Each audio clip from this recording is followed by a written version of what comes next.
బయట దేశాలకు మనకున్న తేడా ఏంటంటే అక్కడ 100% ఇంప్లిమెంట్ చేస్తారు. ఇక్కడ ఉన్న జనాభా ఇక్కడ ఉన్న పోలీస్ వ్యవస్థ సరిపోదు. పోలీసు కానీ ఒక 10 years బ్యాక్ ఉన్న క్రైమ్ ఇప్పటికున్న క్రైమ్ అది డబల్ అయింది. అన్ని పోలీసు తెలుసు అనమాట.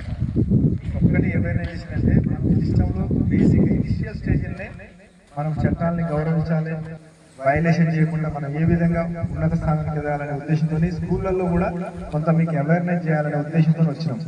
ముఖ్యంగా ఇప్పుడు అందరికి తెలిసిందే, ఇదివరకు ప్రతి ఒక్కరికి 100 అంటే ప్రతి ఒక్కరు తెలుసు పోలీస్ ఎమర్జెన్సీ సర్వీస్, దానికి దరిదాపు women safety, fire department, health, ఒక 18 సర్వీసులు ఎమర్జెన్సీ సర్వీస్ అన్ని ఇచ్చారు.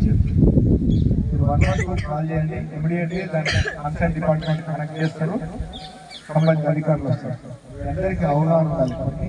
సొసైటీలో ఎట్లా సెక్యూరిటీ పొందాలి, అంబులెన్స్ కావాలి. ఒకప్పుడు 108 కొడితే అంబులెన్స్ 10th దాకా ఉంటారు సార్ పిల్లలు.